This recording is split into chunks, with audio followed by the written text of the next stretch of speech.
মোৰ আপোনাৰ 18 বছৰমান লাগিছে।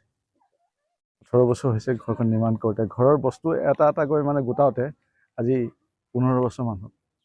চব বস্তু মানে যিমান বস্তু লৈছোঁ, মইতো মাদ্ৰাছা পঢ়াওঁ, দাৰুল উলুম চাউল খোৱা মাদ্ৰাছাত পঢ়াওঁ। মোৰ 1500 টকাৰ পৰা মানে মোৰ দৰমহা, মই 15,000 টকা, এতিয়া 26 বছৰ মূৰত মই 15,000 টকা পাওঁ। মই বস্তু একেলগে সকলো বস্তু গোটাব নোৱাৰোঁ, তো মই ইনষ্টলমেণ্টত দি এটা এটাকৈ গোটাইছিলোঁ।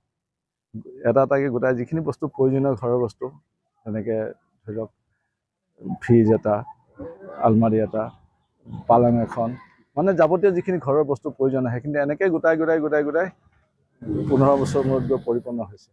তাৰপিছত এই বানপানীয়ে আমাক এনেকুৱাকৈ কাম কৰিলে, যাৰ দ্বাৰা মানে 2 ঘণ্টাৰ ভিতৰত আমাৰ ঘৰৰ বস্তু চব শেষ হৈ গ'ল। এতিয়া কেনেকৈ ভাবিছে আকৌ পুনৰ নিৰ্মাণ কৰিব লাগিব? এতিয়া পুনৰ নিৰ্মাণ কৰিব বিচাৰিব হ'লেতো আকৌ সেই বছৰ শূন্যৰ পৰা আৰম্ভ কৰিব লাগিব।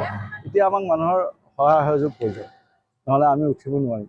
কাৰণ মোৰ ল'ৰা ছোৱালীজনী আপোনাৰ পঢ়া শুনা কৰি আছে, ল'ৰাও পঢ়া শুনা কৰি আছে, সিহঁতৰ যাৱতীয় খৰচৰ প্ৰয়োজন হৈছে। এতিয়া ঘৰৰ বয় বস্তু ল'ম নে ল'ৰা ছোৱালী পঢ়া শুনা খৰচা দিব পাৰিম? আপুনি য'ত কাম কৰি আছে সেই বিদ্যালয় কেতিয়াবা খুলিব? এখন বিদ্যালয় খুলি আছে, কাৰণ ডিব্ৰুগড়ত মানে বানপানী হোৱা নাই।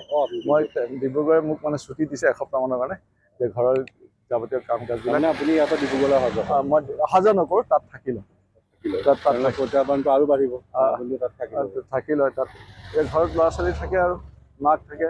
কিন্তু বৰ্তমান যেতিয়া বানপানী আছিলে, এটা আল্লাহৰ ওচৰত শুকৰিয়া আদায় কৰিব লাগিব যে বানপানী সময়ত মোৰ ল'ৰা ছোৱালী নাছিলে। মানে থকাহেঁতেন মানে ল'ৰা ছোৱালী নাবাচে। কাৰণ মোৰ মাক কোনো ৰকম ৰাস্তা দি উলিয়াই লৈ গৈছে। মা মা প্ৰায় 86 বয়স হৈছে, কিন্তু মানে কয় না আল্লাহ বচাইলে কোনে মাৰিব পাৰে। তো ঠিক তেনেকুৱা কথা, যে কোনো ৰকমকৈ মছজিদৰ চটৰ ওপৰত বহি আছে। এনেই এইটো কথা সুধিবলৈ অকণমান অসুবিধা হয়, তথাপি সুধিছোঁ। এনেই ক্ষয় ক্ষতি বুলি কওঁতে আপোনালোকে এনেই পাইছেনে কিমানমান?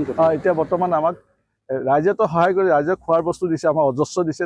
তাৰ প্ৰশংসা কৰি আমি শেষ কৰিব নোৱাৰোঁ। আমি ঋণী হৈ থাকিম ৰাইজৰ পৰা। কিন্তু আমাৰ এতিয়া বৰ্তমান আজি পইচা সোমাইছে, চৰকাৰে যি 15,000 টকা দিছে, সেই পইচা আজি চৰকাৰৰ পইচা আমি 15,000 টকা পাইছোঁ।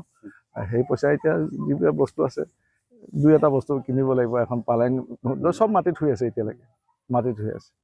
কোনোৱে মানে এতিয়ালৈকে পালেঙত শুব পৰা নাই। বিদ্যুতৰ সংযোগটো অহা নাই? বিদ্যুৎ হৈছে আহিলে বিদ্যুৎ সংযোগ তেওঁলোকে আমাক আজিও এসপ্তাহ প্ৰায় 6 দিন হৈ গৈছে, তেওঁলোকে আমাক দিলে। সেইটো বৰ ধন্যবাদ। সেইখিনি নহ'লে আৰু অৱস্থা বেয়া হৈছিলে আমাৰ এইফালে।